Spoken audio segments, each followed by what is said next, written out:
Hey guys, welcome back to Seller Sessions. Back to the show is Mina. When was the last time we had you on? It was when we done your in depth, I think, wasn't it? Or was it one of Yeah, the it was a centuries? while. It's been a Yeah. while. Cool. So today we're going to be talking PPC, some common mistakes, stuff that you find when you're auditing accounts, your own business, and everyone else. So let's kick off with the quick introductions. Obviously, most people know you are who listen to the show anyway, but for those that don't. So a quick intro. My name is Mina Elias, aka the Egyptian Prescription. I started selling on Amazon 2018. I was working corporate 9 to 5. I have my bachelor's in chemical engineering, master's in industrial engineering, and then just kind of hated what I was doing and kept going from job to job. Wasn't happy, so I decided to start a supplement brand because I'm an MMA fighter and I really needed something to enhance my performance. Formulated myself, got it on Amazon, scaled it. Got good at PPC, started sharing in the groups, Facebook groups, just giving back the same way I took from the community when I started. And then people started knowing about me. In early 2021, an aggregator hit me up to build their in-house PPC team. And they tested me against 6 other agencies. They said I outperformed them. So I got the contract and then realized that I was pretty good at doing this and wanted to help sellers. I was also very passionate about PPC. So said, why not, right? This is why we're in business, to do what we love and make money. And add value, of course. So yeah, I just started doing that, and then grew very quickly from early 2021 until now. And now I'm speaking about PPC everywhere on stage, adding value, just trying to help people get really good at PPC. I know that there's no secrets, and I'm just here to share my experience.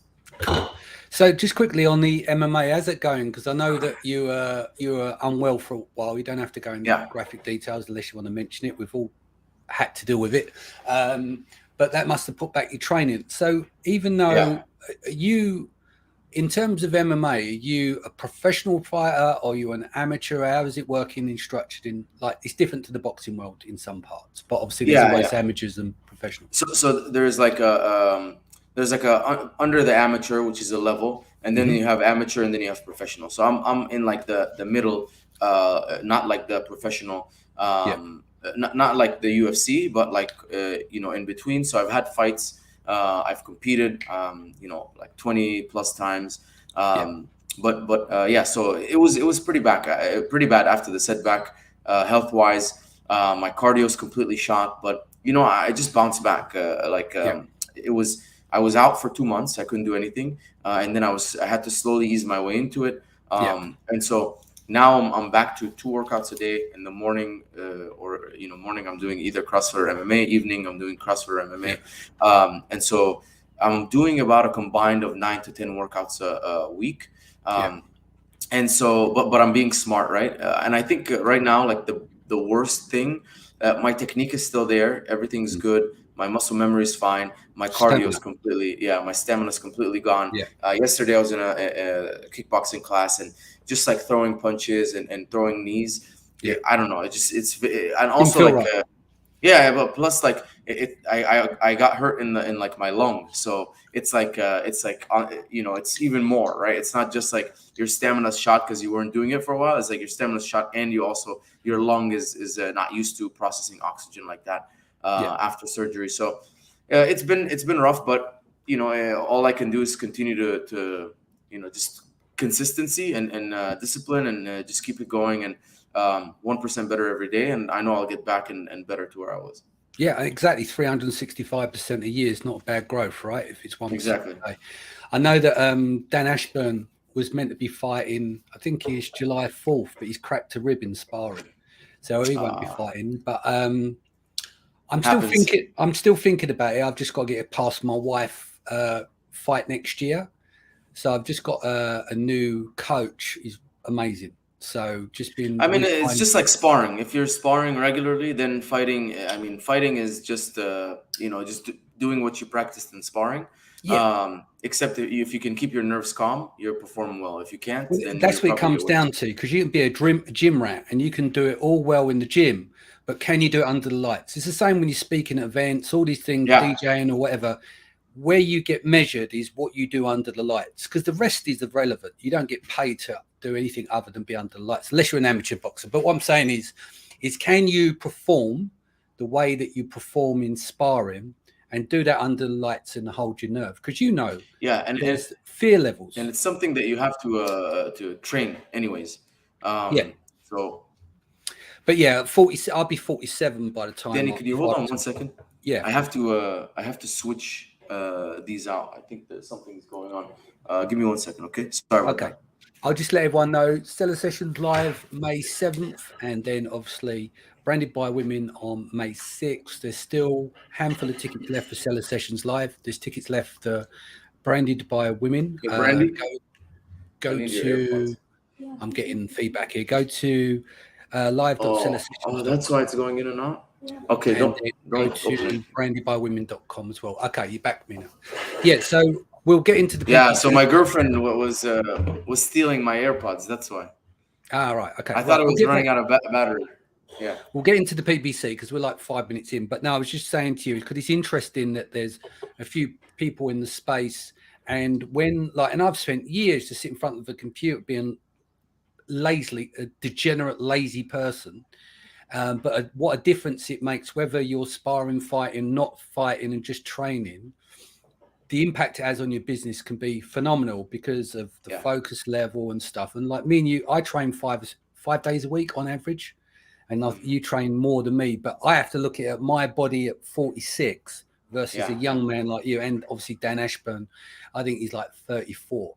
So if I can get it past my wife, which she will not be happy about, but I might do some charity shows or something. We do some like live sparring, maybe not just like go in and get my license to fight. Yeah, but, I think you'll be fine. I think, and you can always do like a smoker, right? Which is like a fight, but it's non-commissioned, and you just show up to a gym and you have like you're do gym owner, and then a little gym show. Gym shows. Get some practice in. It'll be real. You guys will be going 100%. But if it's like there's no crowd, there's just like the people from the gym. So if anything happens, just stop the fight. So it's like no risk. Yeah.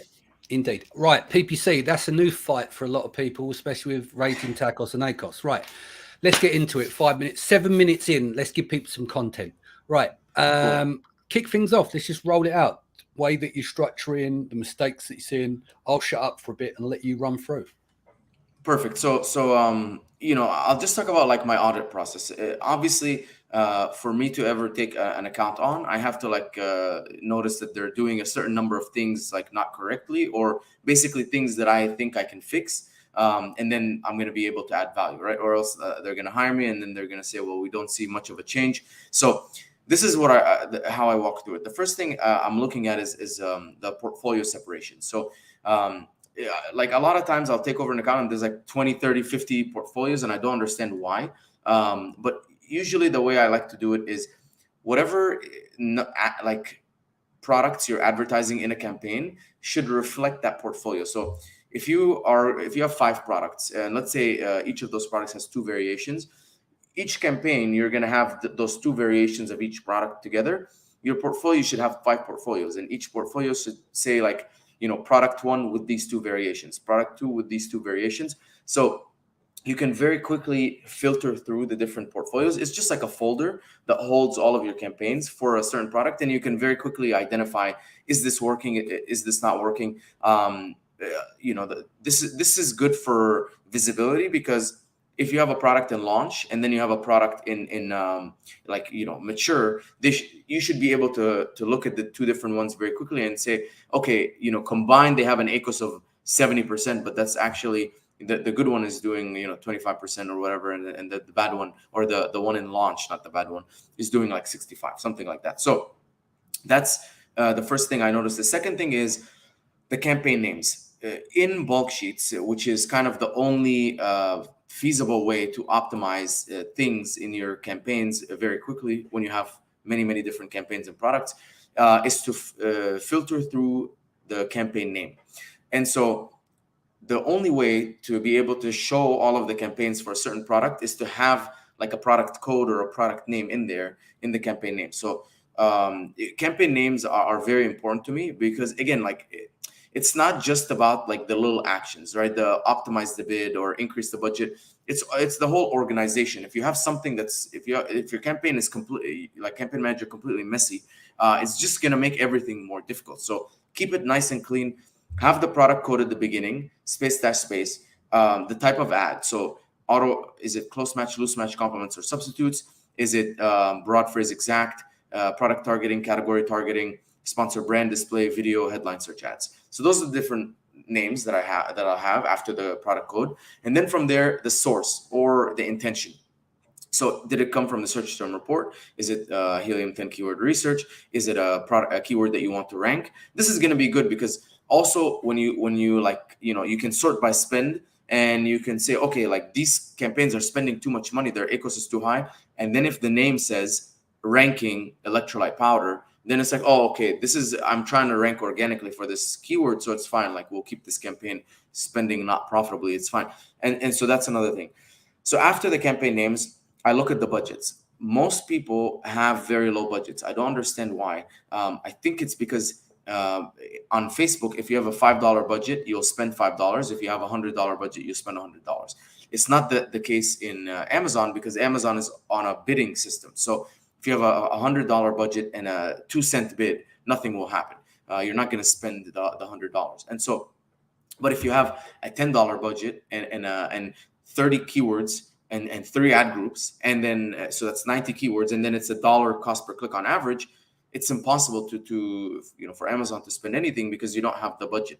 And so we end up relying on Amazon's algorithm, which we don't know. And I hate people that keep saying that they know how the algorithm. I don't hate the people. I just hate when they say we know how the algorithm, because no one really knows, and it's always changing. Yeah. And most of the people get it wrong. Even I've got all the A9 science literature. Some of the stuff that I do with that, you have to say to people, this isn't the complete jigsaw. But when you hear stuff that has no recollection on how the algorithm works based on the science, it's just myths. Do you see what I mean? Yeah. So there's guidance, but no one truly knows. I don't think there's an individual on the A9 team that truly knows, because it's too much information for a human to compute. Yeah. Therefore, that's why there's teams and swaths of them. Do you know what I mean? Yeah, there's got to be like at least like 200, 300 people working. Minimum. And that's not just UK, because all the testing is not when they're running training sets with A9. It's done by platform and then on a category basis, right? So what happens is, it's not when you update and do a push in the US, anything affects Germany. There's a different training team doing different training sets and everything else. It's way beyond the computation of a single human being. But there are means and ways to look at some of the practicalities of A9 and what is you smell as bullshit and what is possibly feasible, Yeah. So honestly, like that's, if you ever hear of someone saying this is what the algorithm does, immediately just shut down, right? Because no one knows. So back to the budgets. Like what I've seen is, when you have smaller budgets and you have a lot of keywords, there's no room to spend, and so you don't know which keywords are spending, which keywords are not. And so the way to bypass that is to start with lower bids and then go to really high budgets, because then at that point you can spend as much money as you want, right? Which kind of like opens the probability of you spending, like as much as possible in the bid. But if you're in the bidding like system, but if your bid is low, then Amazon's gonna say, well, you're on page 4 based on your bid, and so only 5 people a day make it to page 4, and they're gonna out of those people, 1 person is gonna click on your ad. And so the immediate thing I notice is, if your campaign has a good return on ad spend, increase the budgets. I mean, it's already performing really good at a low budget. Like, why not scale the budget? So that's the next thing. But if it has a bad, like a very high ACOS, then I wouldn't scale the budget yet. I would probably lower the bids first and then scale the budget and then work the bids back up. And that's what I've seen works. Now, just a quick question as we're in this, just so as we go. Rahul here said, I just had one question, sir. What if we create an ad group by target the search volume? Is that good or bad? So Okay, the next thing, this is going to cover this, and I'm Okay, going to answer the cool. question. So the next Yeah. thing I look into once I'm looking at the campaigns, I click on the campaigns.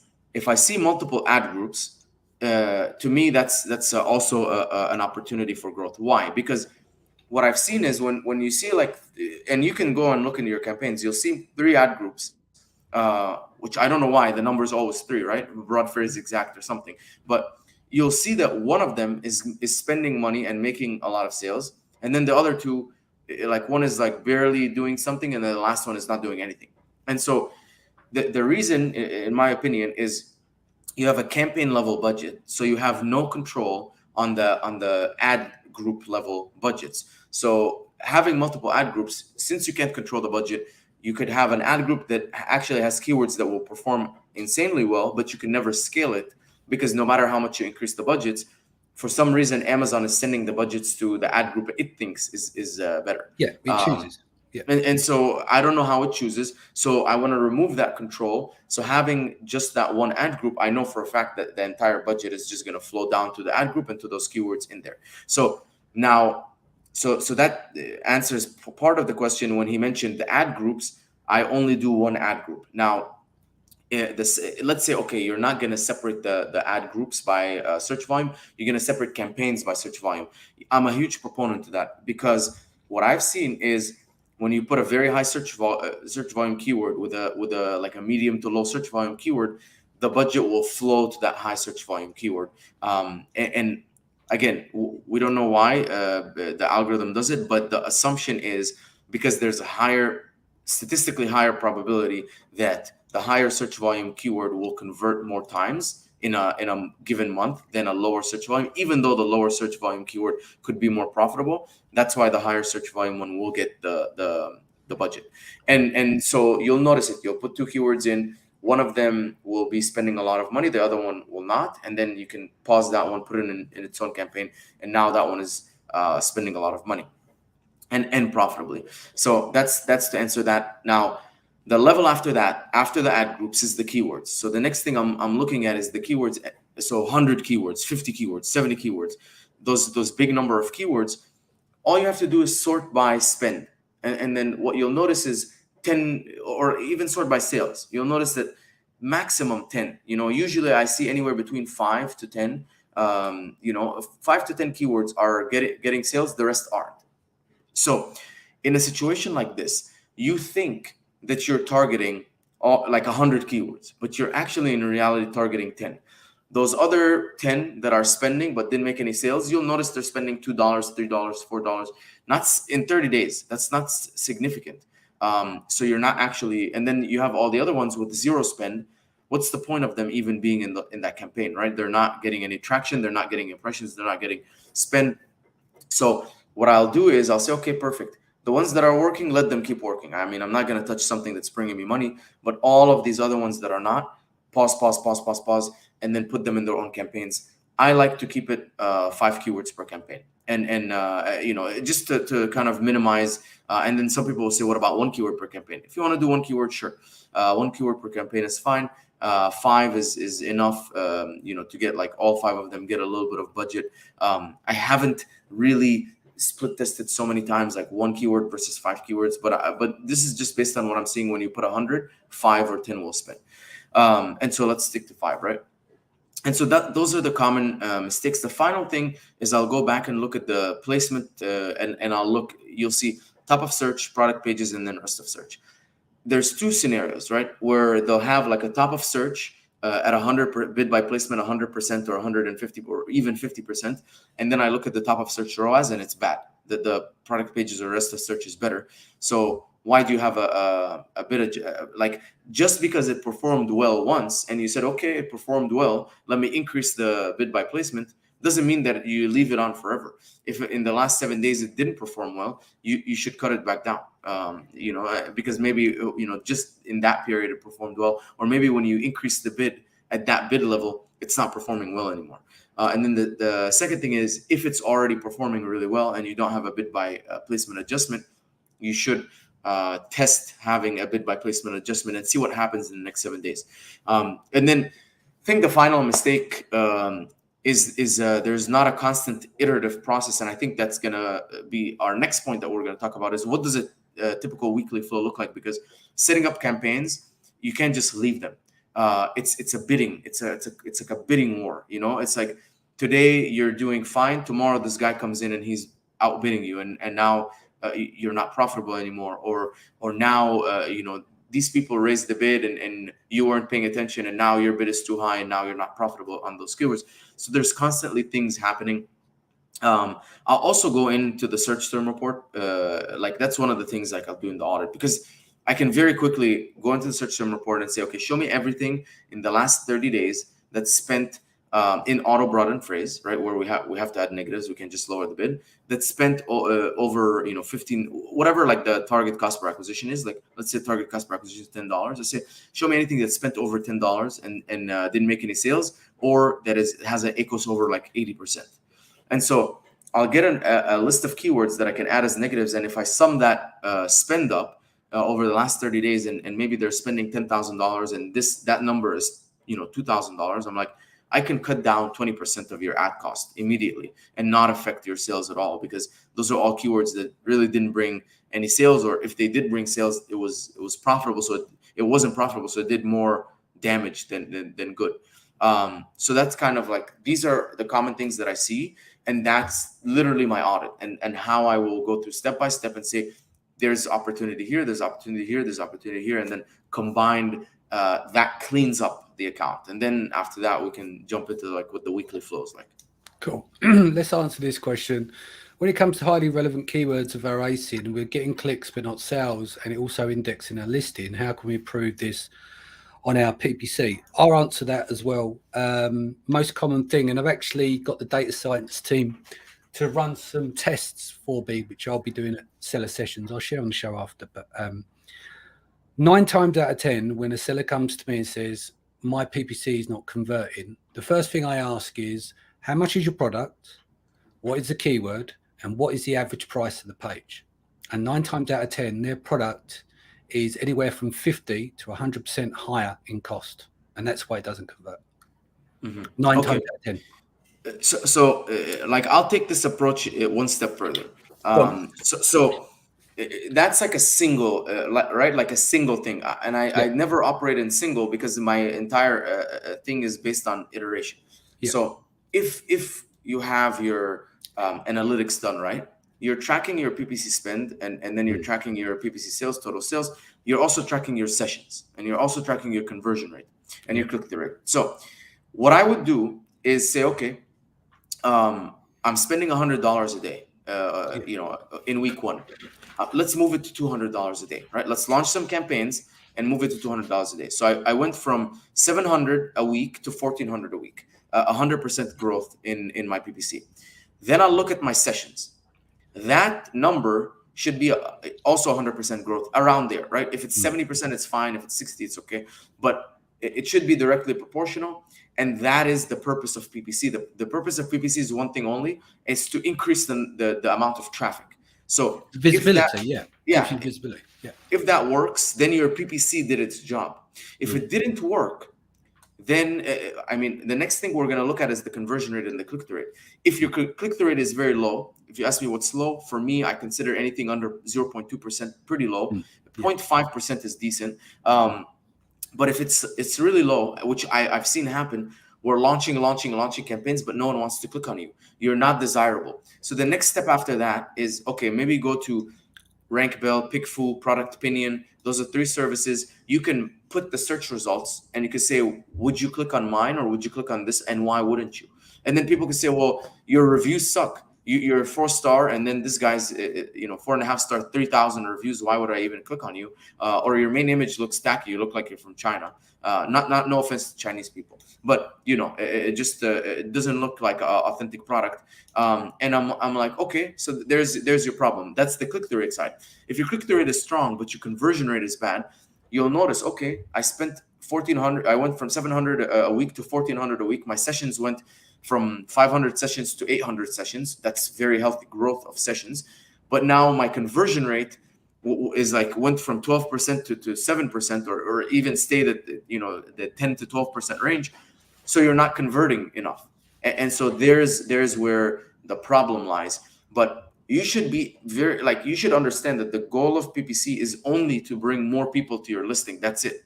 It's, if it's not converting, it's not like a PPC thing. The PPC thing is, you're going to launch a number of campaigns, and you should get more traffic.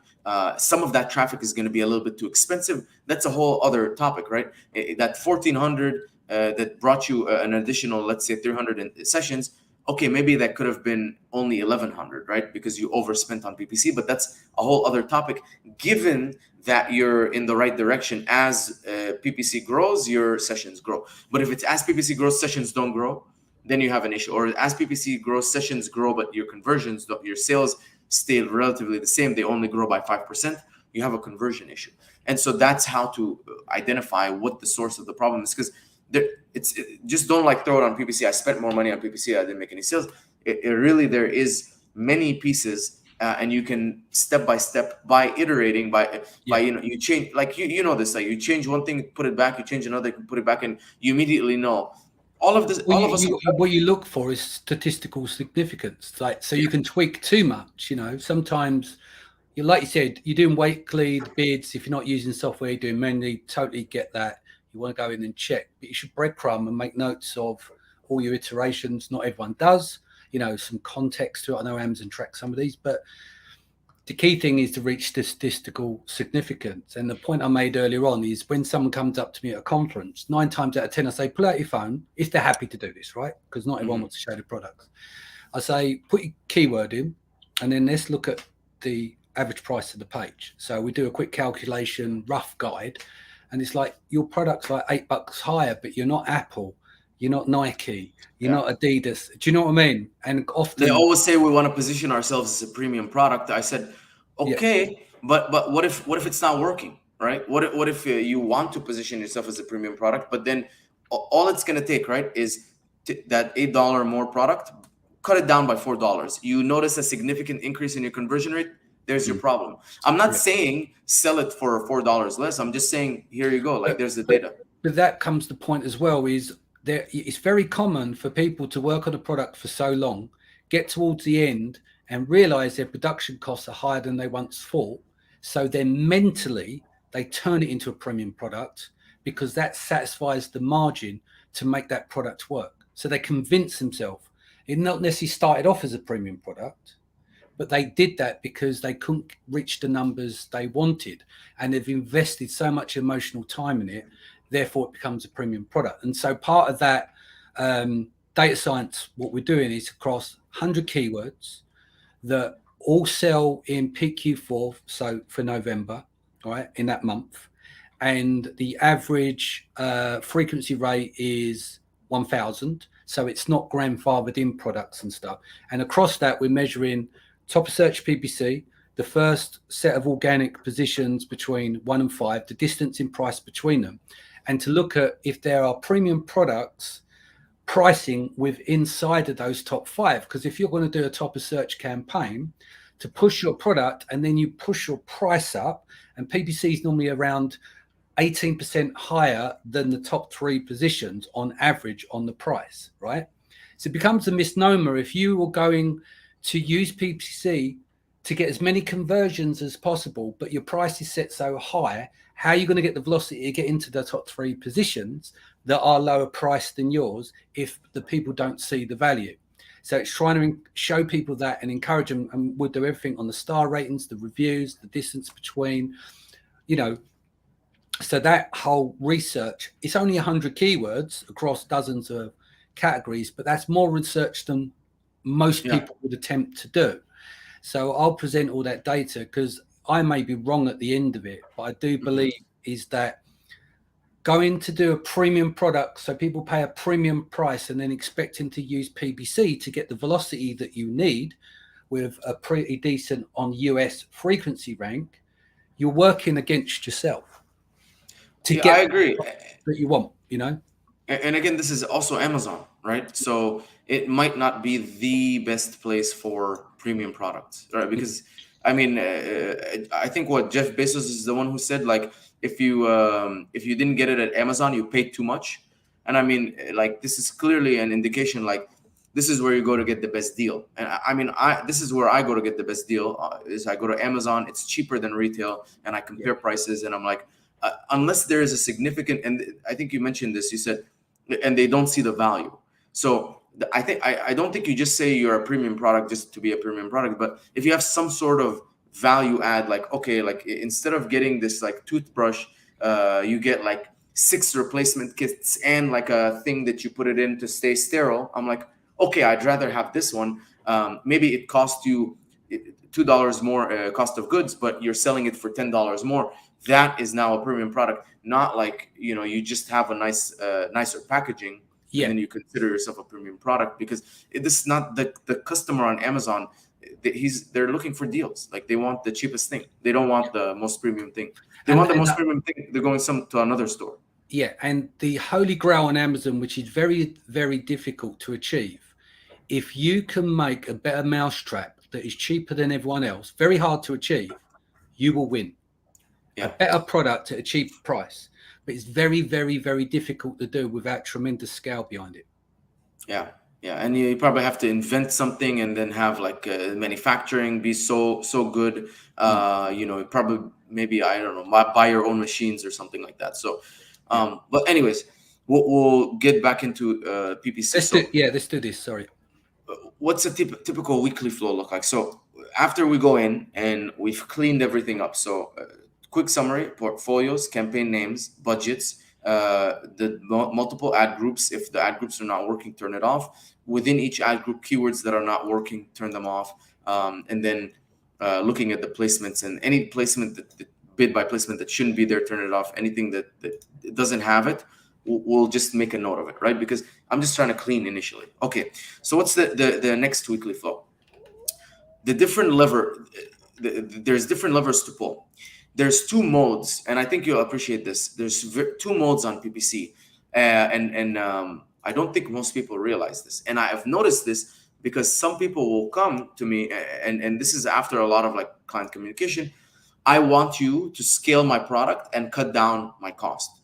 I said, okay, that's like you're trying to build muscle and lose fat at the same time. Yeah. I'm like, you pick one, like, because one of them requires something, and then another one requires totally. You cut, don't you? You can do both. And so this is where you have to say, okay, do I want to cut first and remove anything and really get to the leanest possible, the lowest cost PPC possible, maintaining the existing sales that I have, and get to basically like the lowest tacos or whatever, and hopefully the highest dollar amount in profit at that current spend? Or am I okay with my current tacos or whatever, and I want to scale first and maybe increase my revenue by 30, 40, 50%, and then clean everything up? And there's different levers for each. So if you want to increase revenue, the levers that you can pull are increasing the bids on existing currently working keywords. So you download the bulk sheets and you identify the keywords that are working, and you can increase the bids in hopes that it's going to show more, in hopes that if it shows more, it's going to convert more. Again, this is just in hopes. That's why it's an iterative process. If that doesn't work, then the next week you're cutting it back down. The second thing is to go into the search term report, identifying all of the profitable search terms that are unique in different match types. And so what I mean by that is, let's say for you, profitable is anywhere between 1 to 30% ACO, so a 3.3 return on ad spend. So you identify all of those keywords from auto, broad, and phrase. You extract those keywords, and then you say, okay, those search terms that I just discovered that have been profitable, in what match types are they unique? So, this keyword, I haven't launched it in exact or broad, but I have it in phrase. This keyword, I have it in exact, but I don't have it in broad or phrase. So you sort them out. You say, okay, these keywords are unique in the exact. These are unique in phrase. These are unique in broad. These are unique ASINs. And then you can launch those campaigns. And the analogy that I use is, it's like you're fishing. You don't know what bait the fish wants, so you're throwing 10 different baits. 2 of them work, 8 of them don't. You kill the 8 that don't, you pull them back in, and then you keep the 2 that's working, and then you throw 10 new ones. And then out of those 10 new ones, 2 work. Now you have 4 active working. You pull out the 8, and then you put another 10 new, and then it's just, you keep testing and accumulating those working bases. You keep testing and accumulating those working keywords and ASINs, product targets. And so launching new campaigns, the structure, bigger budgets, 100 minimum, $200, $300 daily, and then start with lower bids. If you're conservative, if your budget doesn't allow it, start with a lower than normal bid. You can always reference the cost per click at which it converted well for in the search term report. You can use that, or you can go a little bit lower if you're trying to be conservative. So you can take those keywords, launch them, one ad group, 5 keywords per campaign, try and sort by search volume. And so that's another thing to increase your revenue. You can also go look at the placements, anything that performed really well on the top of the search, anything that performed really well on the product pages, and you want to kind of double down. Again, this is not guaranteed that it's gonna do better, but the history and the data shows that at top of search, the ROAS was better than rest of search and product pages. So let's double down there. Let's give it a 50% increase bid by adjustment and see what happens. And then increasing budgets, of course. And then the final thing, which you have to be very careful of, is like the bids by the sponsored brand, sponsored display, and sponsored video. Now I know Destiny covers this a lot. I also Liron, I think, posted about this yesterday about like if you're seeing ASINs that are working, launch them in sponsored brand and display, whatever. So here's my take. If you like the whole purpose of PPC is to get new people, new sessions into your listing, and at a given conversion rate, you're going to convert a number of those people. So if you have a 50% conversion rate, every 2 new sessions that you bring in, you're going to convert. If you're going to utilize those other placements, sponsored brand, display, and video, besides protecting your brand name, you should always protect your brand name because if you're not there, someone else is there that could steal your so it's the cost of insurance, right? Ensuring that no one else shows up for your name. But besides that, be very careful where you're going to use sponsored brand, display, and headline search ads and video, because if you're already ranking there organically, and if you're already on their sponsored products and you show up video, you run the risk of the same people clicking multiple ad types. They click your top of search and they click your headline search ads or your video, and click your organic, and now it's the same person. Instead of charging you $1, they just charge you $3, which brought your cost of session up, cost per session up, and you didn't get any new people into your listing. And so be very careful of that. I would utilize those where you haven't been able to rank organically well, or where you haven't your PPC has been too expensive or something. Let's say like electrolyte powder. When I run regular PPC, it's too expensive, doesn't convert. Let me try video. I run video and it works really well. And I think headline search ads works really, really well in areas where you can identify that the top of search first page performed well. Those are probably keywords where if someone is searching that keyword based on the data, they're only interested in the top 10 results. And so having a headline search ad is very nice because you show in the top result. And again, this is not guaranteed, but there's a high chance that it's going to convert really well, and it's going to be new people. But again, if you have a top of search and you put a headline search, you run the risk of the same people clicking twice. So when long story short, when you do launch those different ad types, look at your total spend and look at your total sales. If that total spend goes up and the total sales don't, then and if your cost per session increases, then you know that you are now overspending on the same people coming into your listing. Now, if you're really, really big and you're kind of tapping out the market and you don't care if you're spending $1 per session, if you're going to spend $2 per session, but you just want that customer acquisition, you want, even if it's going to be more customers that are going to cost more because you're just trying to get market share or whatever, and you have a very good lifetime value, then that's a different kind of situation. But I'm talking for the average seller. You're just trying to get more people into your listing at a profitable and low price. So utilizing multiple ad placements, that might hurt. You might be spending more for the same people. You're muted, Danny, I think. Danny, I think you're muted. Yeah, I was just saying, Sai says, thank you, Mina. Makes sense of PPC like no other top man. Sai, you're a turncoat. You've been tuning in for years and you've given the top trophy to Mina. Me and you're going to have words at Seller Sessions when I find you. Only joking. No, that was it's been very dedicated, unbroken. Well, we had chats at the beginning, but a good, clear, concise breakdown because people can just, if they're listening, take some notes. Yeah. Yeah, very happy. Yeah, I like to be very actionable and very like what you can do versus theory. It's just more like how you can calculate numbers, what actions you can take. So we covered the increasing the revenue.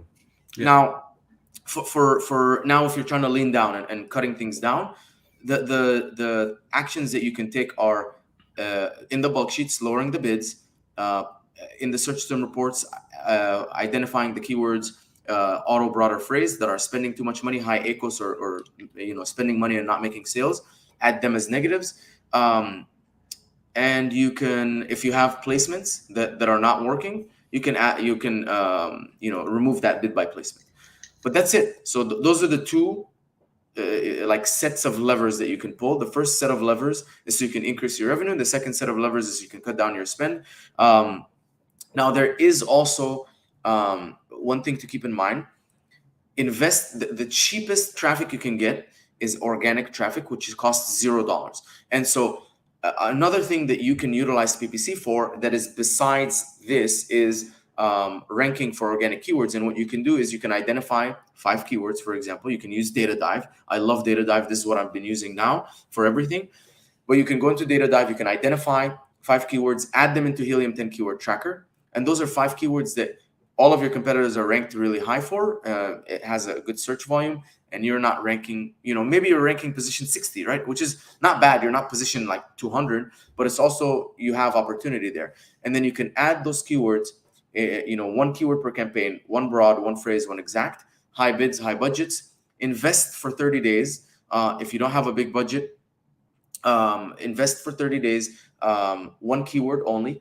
Watch Helium 10 Keyword Tracker. Watch the rank go up. Once it goes up and starts plateauing, you can lower the bids and start not spending so much money. And then watch the dip. If it just dips back down, you might have an issue with that keyword. But if usually it'll go up and then it might level off, and you'll just have to tweak. But investing in ranking your keywords organically will end up in you getting a lot more sales at a very low price because it's free, right? It's $0, and that's why Search, Find, Buy for so long was incredibly effective.